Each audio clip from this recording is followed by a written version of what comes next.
Exclusivo Oeste, apuração de Christian Costa na coluna No Ponto. A Procuradoria-Geral da República recebeu um pedido de prisão de Alexandre de Moraes por tortura contra o ex-presidente Jair Bolsonaro. No documento assinado pelos advogados Paulo Faria e Felipe de Oliveira, obtido em primeira mão pela revista Oeste, a defesa alega negligência sofrida por Bolsonaro após se acidentar com sofrimento físico e psicológico relevantes. Os advogados entendem que a omissão estatal configura crime permanente e flagrante delito contínuo. Tá aí na tela para vocês, então, a apuração exclusiva do nosso repórter de Brasília, Christian Costa, para a coluna No Ponto. Fabi Barroso, então, nós temos aí mais uma acusação contra o ministro Alexandre de Moraes, né? Essa semana nós já acompanhamos, porque a gente vai acompanhando semana a semana, Fabi, um dia de cada vez. Então, na semana passada foi outro abuso, essa semana o abuso foi referente ali àquela condição de saúde do Jair Bolsonaro, negar praticamente o atendimento médico que seria prestado pela própria equipe médica que acompanha já o caso do ex-presidente, então pedido aí de prisão em decorrência de tortura. Se o Brasil fosse o que realmente diz a lei, não é mesmo? Caberia mesmo, porque quem está em flagrante delito, né, de usar o estamento burocrático que tem nas mãos, a legislação, o aparato estatal, a obediência, a servidão da Polícia Federal para cometimento de supostos crimes, como o crime de tortura, como você não dar assistência médica, como você anular um ato do Conselho Federal de Medicina que é protegido por lei, é uma autarquia protegida por lei, e falar sandices, né, numa petição, gritando, cometendo erros de português, mas gritando, precisa trazer esse assunto que é importante, e juntar aqui, né, gritando ali com todas as letras que, como assim, né, o Conselho Federal de Medicina vai ter algum sistema de correição para cima da Polícia Federal, e não é nada disso. Né, o que há ali, o que houve ali é os médicos prestando esclarecimentos aos médicos, né? É isso que faz, é a competência do Conselho Federal de Medicina, essa sindicância. Ele anulou, né? Ele anulou. Então essa prisão, esse pedido de prisão feita pelo meu colega Dr. Paulo Farias, que é um valente guerreiro, advogado de Daniel Silveira e tantas outras, né, que peticiona sempre, enfrenta, mas a gente sabe que, infelizmente, né, o que vai dar nisso vai dar em nada. Vai dar só na notícia mesmo que a gente pode produzir, porque o PGR, não sei qual a desculpa que ele vai usar, mas né, tanto faz, a gente já está no regime de tanto faz. Não importa mais se é legal, se tem cara de jurídico, se tem cara de vamos aqui passar um verniz para alguma coisa moral. E essa cena é revoltante que a gente vê, porque isso foi na casa dele. Imagine-se o que ele está passando na cela, não é cela, é um quarto que não tem nem os buraquinhos lá das celas, um quarto, dizem que é de estado maior, mas não é, quarto fechado, escuro, molhado, com degrau, com barulho.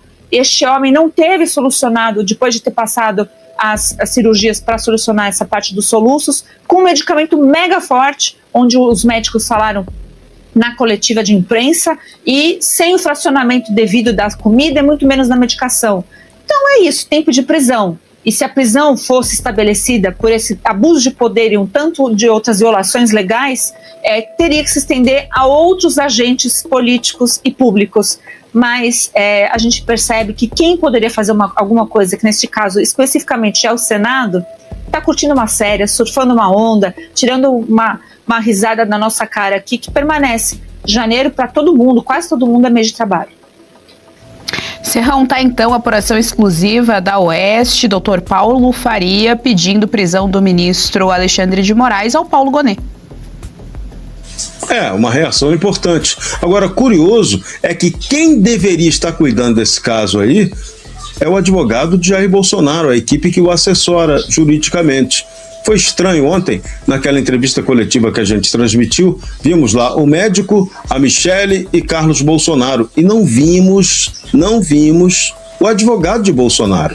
Era ele quem tinha que estar ali para dizer que, olha, aquelas condições em que está o nosso cliente não são as condições corretas para alguém com problema de saúde, comorbidade e doenças que ele carrega. Então, teria que já ter um pedido objetivo, público, notório, com base em dados médicos, cuja soberania é clara, para que Jair Bolsonaro não ficasse mais naquela salinha de tortura da Polícia Federal. Que aquela sala é torturante, barulho de ar-condicionado, é um lugar em que ele não tem acompanhamento médico intensivo, que é o que ele precisa, não é o lugar adequado para ele fazer fisioterapia, enfim, Bolsonaro não poderia estar preso ali. Esse é o ponto. Então quem tinha que estar fazendo essa contestação aí de uma eventual tortura a Bolsonaro é a própria defesa dele.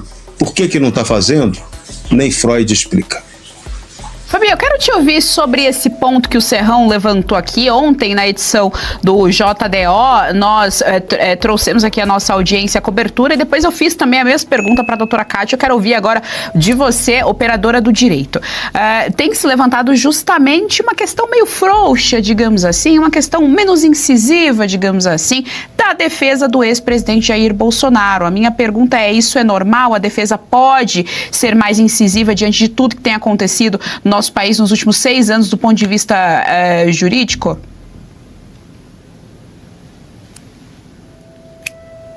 Fabi, eu acho que você desligou o seu mic. Desculpa, agora ela deve, foi. A defesa deve. Com todo o respeito que eu tenho aos advogados do presidente Bolsonaro, tem uma série de, primeiro, documentos, né, deveria se fazer, pedir, insistir, militar mesmo, porque a gente está na fase de militar juridicamente, já passou da fase que simplesmente, cordialmente, senhor, doutor, excelente, sumidade, ministro, isso já passou da fase, né, caberia habeas corpus, caberia mandado de segurança, caberia um pedido da Comissão de Direitos Humanos, tanto do Senado quanto da Câmara, um pedido da própria defesa para fazer a expensão dessa cela, o porquê que também não está sendo dado o direito da própria esposa acompanhar um senhor que a lei do idoso dá direito para ter acompanhante, né? Se você tem um idoso na sua família, você sabe, se chegar num hospital público, não importa o hospital, ele tem direito ter um acompanhante junto com ele. E por que o presidente não teve? Então, são vários absurdos aí, eu realmente não entendo o porquê da defesa ficar nessa coisa soft, nessa coisa light, com a vida do presidente Bolsonaro em risco. Se eles acham que vai ser através do agrado,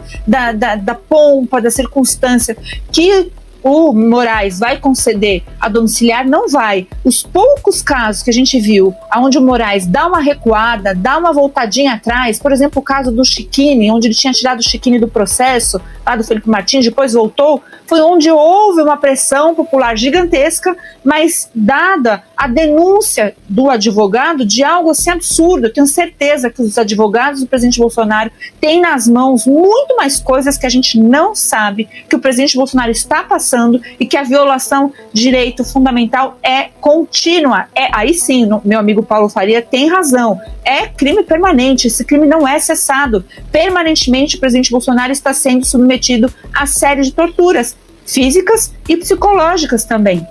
Então, hoje o Carlos Bolsonaro mostrou um radinho, né, que ele teve que levar um rádio pro pai, porque o Bolsonaro tinha um radinho a pilha, ridículo, numa sala de defesa de Estado Maior. Então, cadê as petições, pleiteando todas essas melhoras, pleiteando de verdade, fazer o verdadeiro escândalo jurídico, porque é isso, eu sinto isso, né, e aqui eu não estou falando de forma emocional, eu estou falando de um ponto de vista que a gente vê uma defesa soft, que quer convencer pelo bom direito. O bom direito não existe faz há muito tempo. Isso morreu no Brasil. Olha lá o radinho, a nossa direção é muito rápida mesmo. Era esse radinho que o presidente Bolsonaro tinha para ouvir as notícias e não pirar, né? O Carlos levou um rádio um pouco melhor, mas, gente, sinceramente, né, assim, as penitenciárias comuns, onde tem membros do PCC, eles têm direito à TV.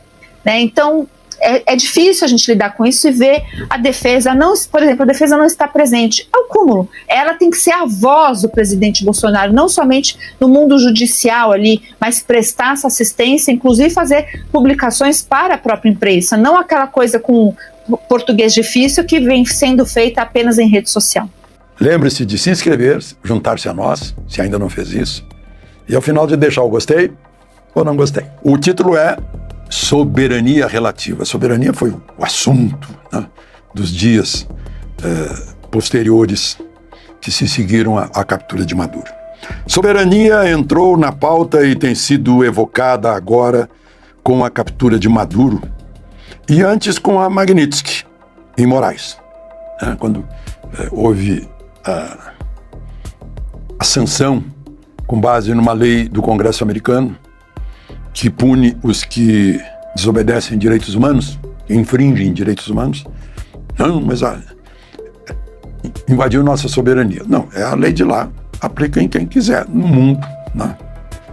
Não invadiu nossa soberania, apenas nas questões americanas.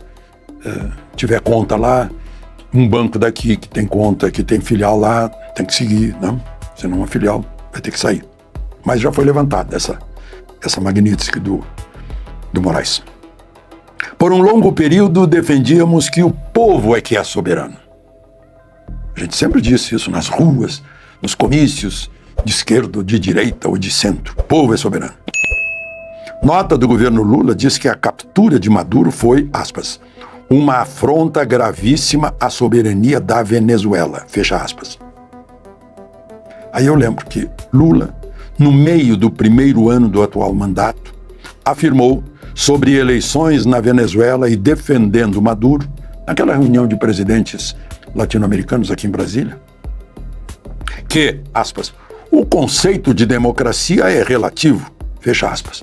Quando o repórter perguntou a ele, puxa, mas na Venezuela não tem democracia? Ora, quando há democracia relativa, soberania é igualmente relativa. Quem está desesperado com perigo em sua casa não se importa que o vizinho entre para aliviar o perigo? Eu sou soberano na minha casa. Mas se estiver pegando fogo aqui, o vizinho entrar, eu vou me importar? Vou dizer para o vizinho, não pode entrar na minha casa? Entre a soberania nacional e uma ditadura que censura, sequestra, tortura, mata, tira as liberdades, frauda a eleição e é narcotraficante, qual é a opção? Vamos obedecer à soberania e manter o ditador que faz tudo isso. E o povo que se dane, que procure comida na lata de lixo, que mate cachorro para comer, ou que fuja para a Colômbia ou para o Brasil. Não. É isso que estão dizendo ao proteger Maduro, o povo venezuelano que se dane. Além disso, de quem é a soberania? É do Estado? É da nação? Uma nação é o povo. Estado é um governo que só existe para servir ao povo. Assim, soberania é do povo, que é o soberano. Se o povo não pode fazer oposição, não tem liberdade de expressão, nem de escolha, não pode fazer oposição, não pode se manifestar contra o Maduro. Não tem liberdade de expressão, não pode criticar o Maduro. Não tem escolha, não pode eleger a Maria Corina. Então não tem soberania, o povo. Nesse caso, a soberania foi sequestrada por um Estado opressor, chefiado por Maduro, que por sua vez era chefiado pelos cubanos. E o regime deixa de ser democracia. Em democracia, a soberania é do povo, não de um Estado opressor, injusto e bandido. Bandido porque é narcotraficante. Maduro era um ditador típico de república bananeira. Os Estados Unidos conviveram com muitos desses, mas eles não chamavam o Irã, a Rússia, a China, nem tinham cubanos em postos-chave da segurança do país. Os Estados Unidos já têm Cuba a 170 quilômetros de Key West, lá no istmo da Flórida. Não aceitam Venezuela chinesa, ou iraniana, ou russa, ou cubana, né? Mais ao sul do Caribe, sustentando outras ditaduras com seu petróleo. Nicarágua e Cuba.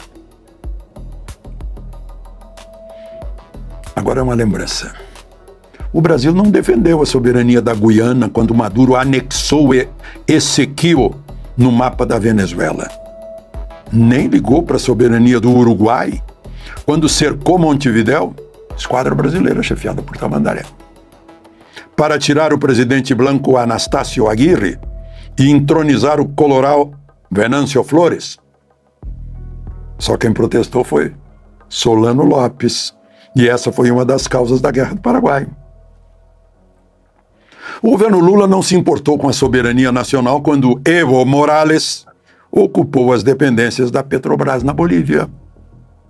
Nem enquanto partes do território brasileiro, inclusive amazônico, foram sendo ocupadas pelo PCC e pelo Comando Vermelho. E hoje tem o Cartel de los Soles, em Roraima, em Boa Vista, em Pacaraima. Quem condena a prisão de Maduro, por ordem de um juiz federal americano, defende a opção de manter um ditador narcotraficante. Quem o prendeu foi o DEA, aquele Departamento de Combate às Drogas, para a gente uma tradução livre. Defende a legitimidade de uma fraude explícita na eleição venezuelana. Foi uma fraude explícita. Quem acompanhou a eleição viu isso perfeitamente. Cumprida a ordem judicial, o governo americano engole o paradoxo de manter como interlocutora a vice-presidente Delcy Rodríguez, oriunda da mesma eleição fraudada em que Maduro se proclamou vencedor. O irmão dela, Jorge Rodríguez, é o presidente da Assembleia Nacional. E ambos têm controle sobre as Forças Armadas, ela, controle político, ele, e dos postos, os dois, de Estado preenchidos por bolivarianos fiéis, em cargos em comissão. Aí Trump opta pelo realismo. Delcy anunciou caça aos que apoiarem a captura de Maduro. E ainda não há calmaria para convocar a eleição tendo Maria Corina como candidata. Nem é a oportunidade de submetê-la a um desafio desgastante. Ela não entendeu isso e fez uma declaração entregando Delcy Rodríguez e elogiando Trump, mas Delcy foi quem patrocinou a aproximação com a Rússia, com a China, com o Irã, Calma. Quem apressado come frio, né? Ela, em vez de se resguardar para a primeira eleição livre que vier, né? Delcy, por sua vez, já está abrindo portas das prisões, soltando os presos políticos. Não prendeu ninguém, embora tenha anunciado que ia prender os que aplaudiram a prisão de Maduro. Quem está prendendo é o Ortega, lá na Nicarágua. Os que festejaram a prisão de Maduro. As Forças Armadas, aliás, enfraquecidas pela ideologia, demonstraram não ter capacidade de garantir a soberania. Seu comandante supremo, Maduro, foi levado sem baixas dos captores. Um país sem força militar dissuasória só é capaz de ter a soberania relativa da saliva. E Maduro temia isso, sua segurança era de cubanos, que também fracassaram. Na verdade, não eram só seguranças dele. Eram agentes de inteligência também, de forças especiais, como esse coronel que foi morto lá, né, que também vigiavam todas as movimentações de Maduro para ele se manter como fantoche do regime cubano. Aí a frase final. A Venezuela nos mostra que ter abundante riqueza natural não basta. Tem tudo. Maior reserva de petróleo do mundo, ouro, diamantes, terras raras, tem tudo. Mas isso não basta. Com socialismo e ditadura, não há petróleo que dê bem-estar e liberdade.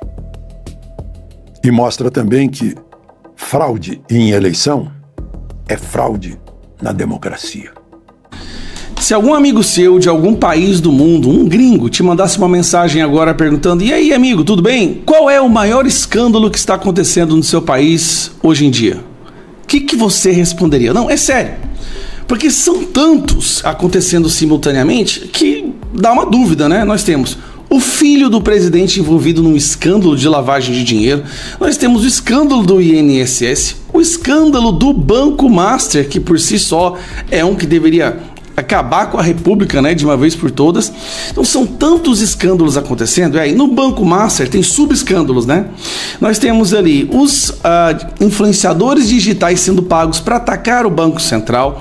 Nós temos a esposa do ministro do STF com um contrato de 129 milhões. E nós temos o ministro do STF interferindo diretamente para proteger o Banco Master. Pausa. É sobre isso aqui que eu quero falar agora. Nós estamos diante de um dos maiores escândalos do judiciário. Eu não vou ficar repetindo isso, mas por que a situação não morre e as pessoas não esquecem? É porque todo dia surge uma nova informação. Falando em informação, existe no Brasil uma coisa que fala Lei de Acesso à Informação. Nós, brasileiros, temos o direito de saber o que as nossas autoridades fazem. E para isso foi criada a Lei de Acesso à Informação. Basta você entrar com um requerimento para você saber, por exemplo, o que a Janja gastou dinheiro lá fora. Se bem que o PGR arquivou isso em sigilo ainda, que vai ser um outro vídeo. Mas o mais escandaloso de todos os casos tem sido a interferência do Alexandre de Moraes para proteger o Banco Master, ligando para o diretor, para o presidente do Banco Central, né? E aí as pessoas querem saber, olha, é mais do que certo a gente saber se realmente a gente teve um ministro da nossa Suprema Corte, cuja esposa tem um contrato de 129 milhões, muito estranho, muito suspeito com esse banco, no qual ela nunca defendeu ele em nada, não sei, uma queixa-crime, um contrato sem escopo. A gente precisa saber se realmente essas declarações de uma tentativa de interferência na defesa do Banco Central, isso é verdade ou não. Então, o Metrópolis entrou com pedido de acesso à Lei de Acesso à Informação. Olha a resposta desse pessoal. Banco Central põe em sigilo comunicações com Moraes sobre caso Master. Por que uma autoridade de uma autarquia e outra autoridade do judiciário podem se comunicar, mas o povo não pode saber? O que há nesta comunicação que a população brasileira não pode saber? Então não é só Lula que está colocando em sigilo tudo o que ele fez, colocou em sigilo inclusive o contrato da JBS com a Venezuela e com outros países. Por que o Banco Central está colocando em sigilo a comunicação dele com Moraes? Porque, lembrando, para resolver o problema, gente, seria muito fácil de resolver o problema do Alexandre de Moraes.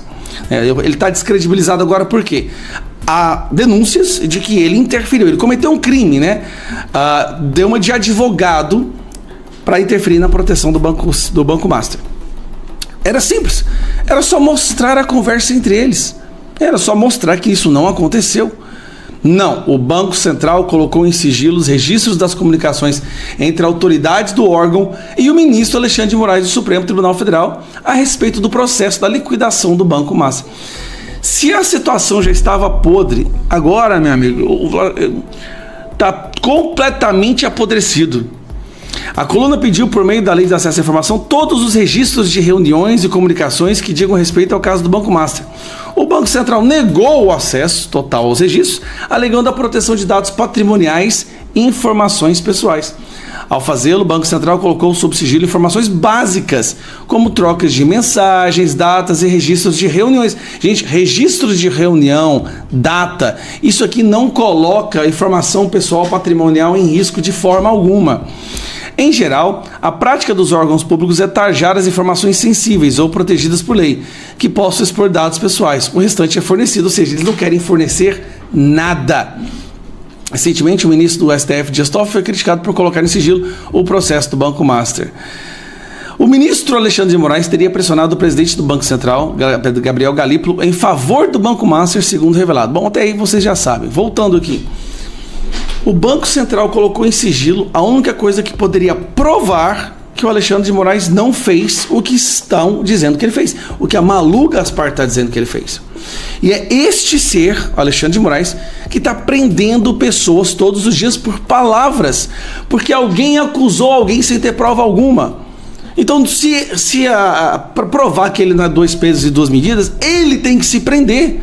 Porque se o Bolsonaro está preso com a delação de uma pessoa que depois desmentiu e depois correu e depois falou que era tudo mentira, que é o Mauro Cid, então se tem aí várias pessoas falando que o Alexandre de Moraes cometeu esse crime, então o Alexandre de Moraes abre um inquérito, entregue para o André Mendonça, e se ele te prender, você tinha que se declarar preso urgentemente. Esta semana, o Supremo Tribunal Federal brasileiro está no centro das atenções por 2 motivos distintos.